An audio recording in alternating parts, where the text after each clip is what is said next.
Olá, segunda-feira, 2 de fevereiro. O Nesp Notícias de hoje fala de uma doença silenciosa que pode atingir até 4 milhões de brasileiros, a hepatite C. Vamos conversar sobre esse assunto com um representante da ONG Você Tem Que Saber. E você vai ver que tem novidades no tratamento. Anvisa aprova o uso de medicamento que melhora a qualidade de vida do paciente e aumenta a chance de cura. E mais... Combustível passa a marca dos R$ 3 pela primeira vez e assusta consumidores.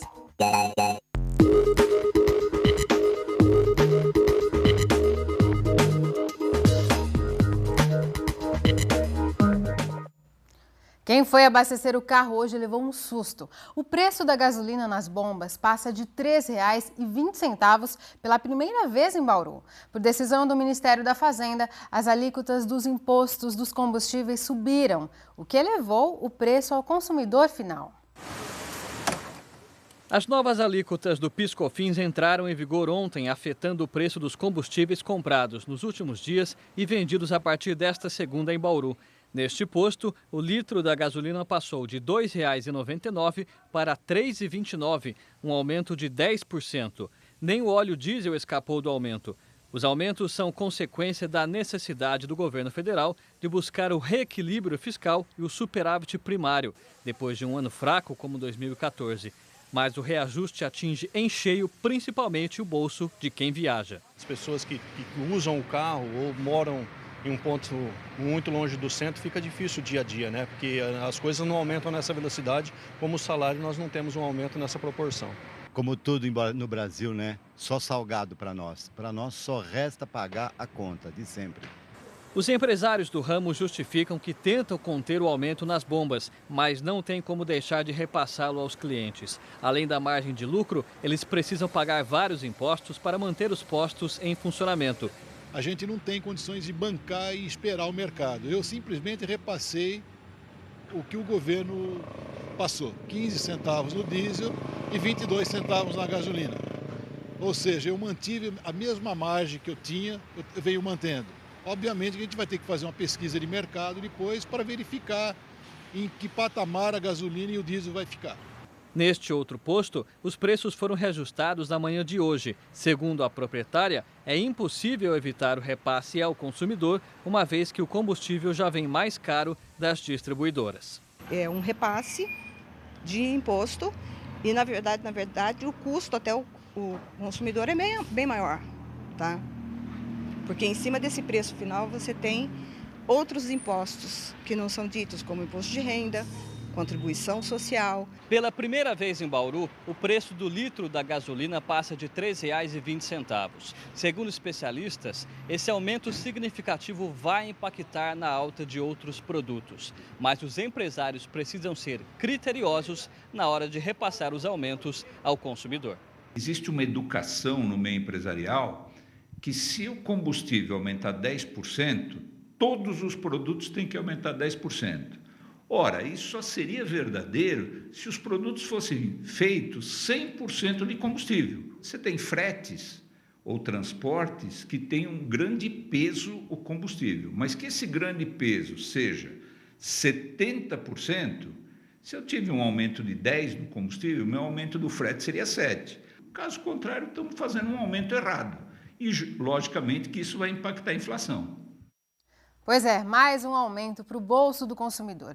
E é justamente sobre esse cenário de pessimismo em relação à economia do nosso país que a gente quer saber a sua opinião. O que você pretende fazer agora em 2015? Economizar mais dinheiro, buscar outras fontes de renda ou a ideia é não alterar os seus gastos? Responda a enquete pelo nosso site ou pelo aplicativo de TV digital.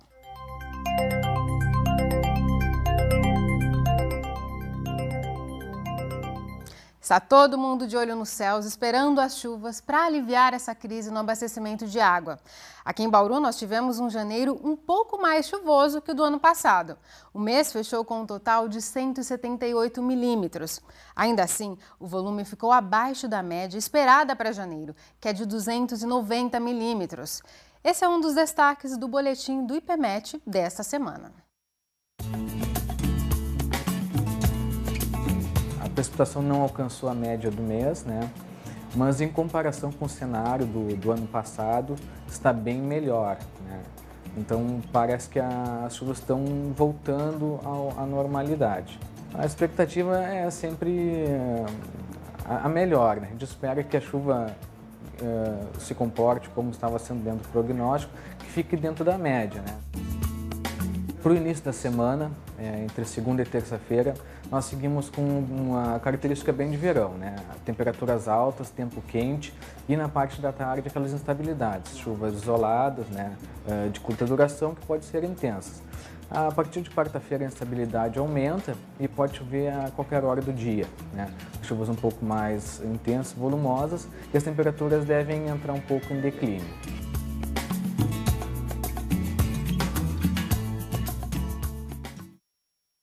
Chove agora em vários pontos do centro e leste do estado de São Paulo.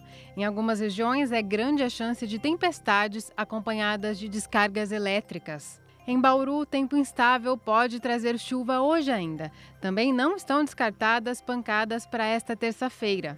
Agora a umidade do ar é alta, está em 71%. Os ventos sopram a 17 km por hora. Hoje a mínima foi de 21 graus e a máxima chegou aos 34. Nesta terça, os termômetros devem variar entre 20 e 33 graus. Depois do intervalo, a gente fala sobre os cuidados com hepatite C. Você vai ver que o tratamento da doença deve ficar mais fácil com a chegada de novos medicamentos. É daqui a pouco, continue com a gente.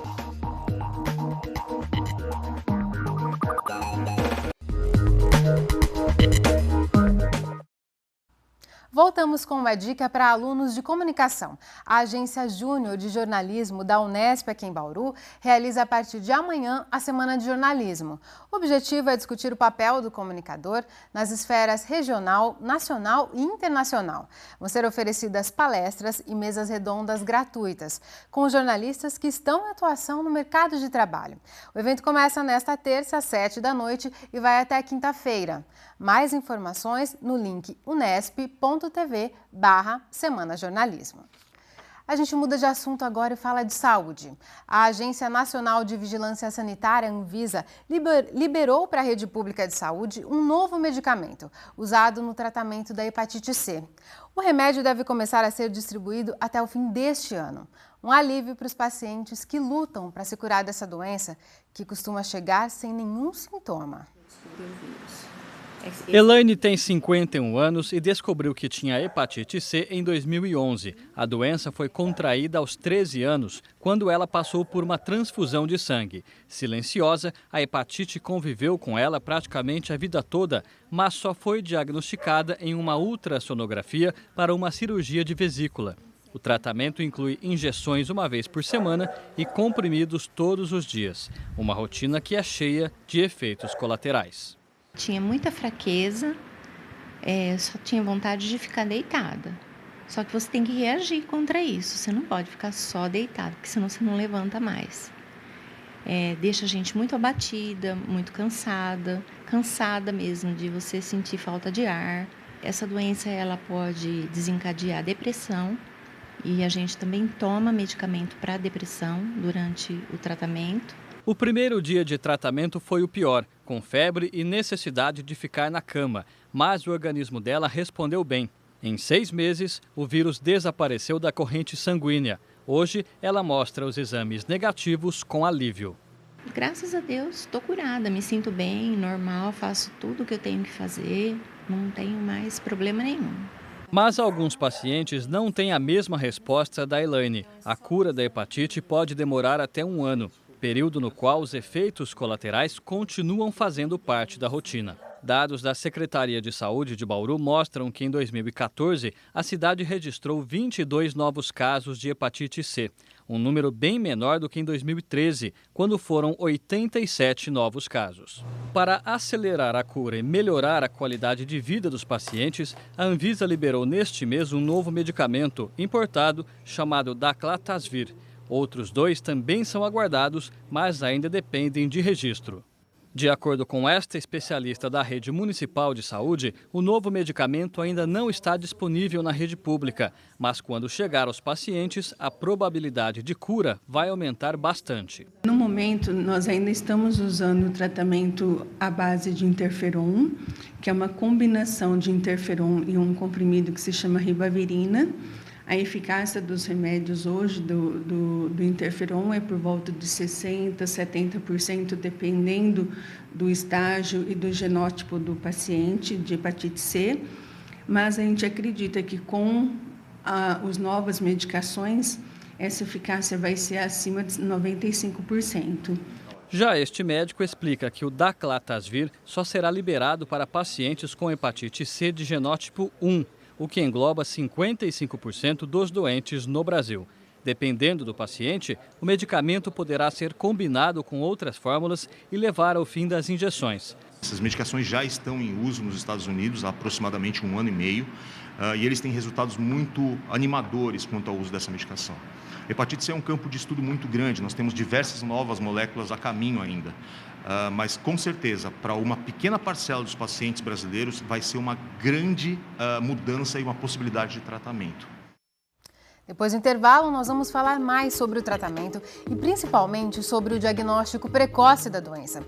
A gente conversa com o representante da ONG Você Tem Que Saber, o Felipe Rabelo. Tem perguntas? Mande para cá suas dúvidas por telefone ou pela internet. Voltamos num instante só.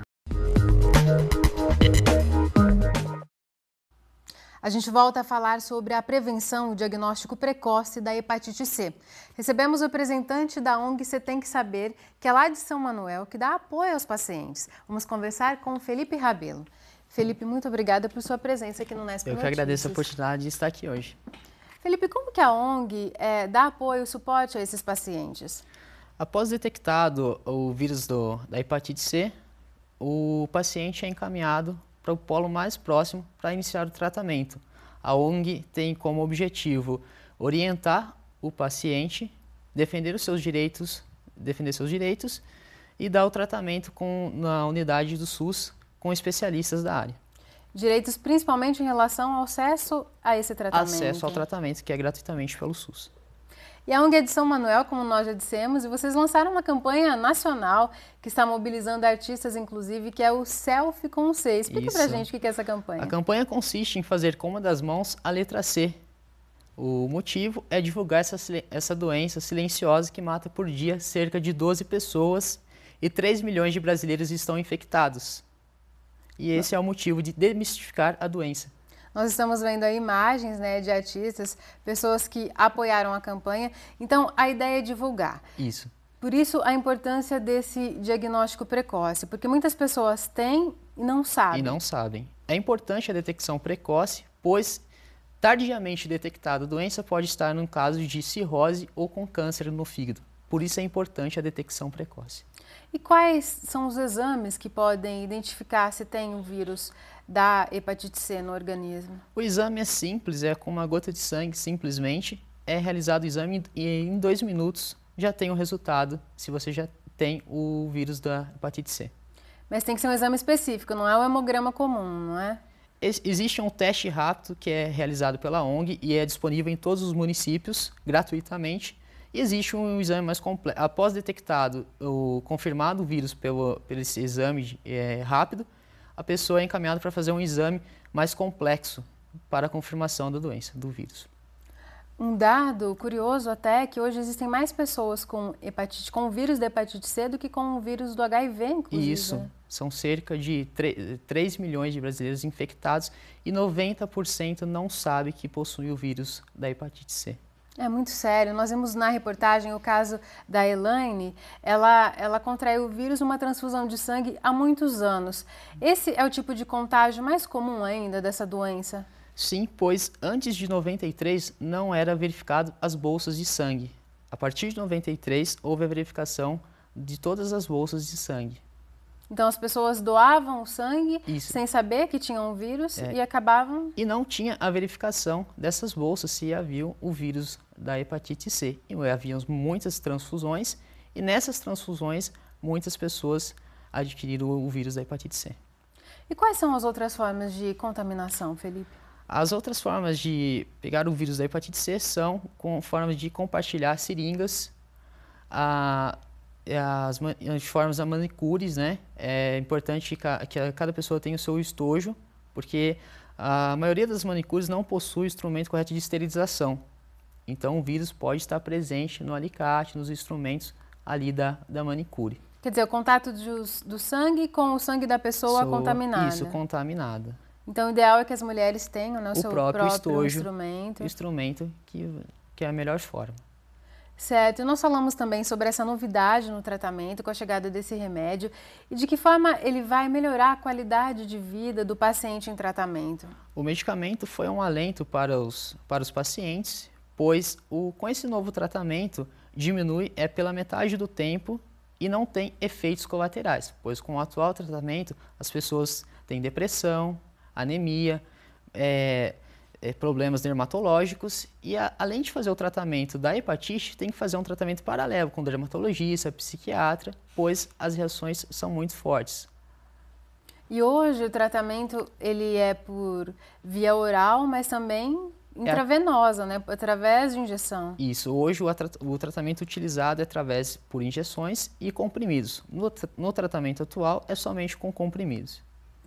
Então, com essa novidade, o tratamento pode se tornar exclusivamente por via oral, o que também facilita bastante. E as chances de cura de 95%, aumentar a chance de cura. E pela dificuldade hoje, muitas pessoas acabam abandonando o tratamento, que é um risco, né? Sim, com certeza. E isso foi um privilégio a todos, pois sem efeitos colaterais dá mais força ao paciente dar continuidade nessa luta que é extremamente difícil, né? Que como o Felipe já falou, sem tratamento essa doença pode evoluir para uma cirrose para câncer. Isso. E aí nesse caso é preciso a pessoa passar por cirurgia, receber um fígado novo. Isso, no caso, ir para o transplante de fígado. Tá certo. E quem quiser saber mais sobre o trabalho da ONG, é só acessar o site de vocês, né, Felipe? Isso. Que é o cetemquesaber.com.br ou também ligar para o 3841 1172. Como a gente disse, a ONG é de São Manuel, então o DDD tem que discar antes o 14. Muito obrigada por sua presença. E eu que agradeço a oportunidade e peço que todos enviem a foto na nossa fanpage do Facebook fazendo a letra C, que é uma forma de demistificar a doença que mata milhares de pessoas. É isso aí, o selfie com C. O selfie com C. Muito obrigado. Obrigada a você. É isso por hoje. Se você quiser rever as reportagens desta edição, é só acessar o nosso site. O Nesp Notícias volta amanhã às 5h30 da tarde, ao vivo. Tchau!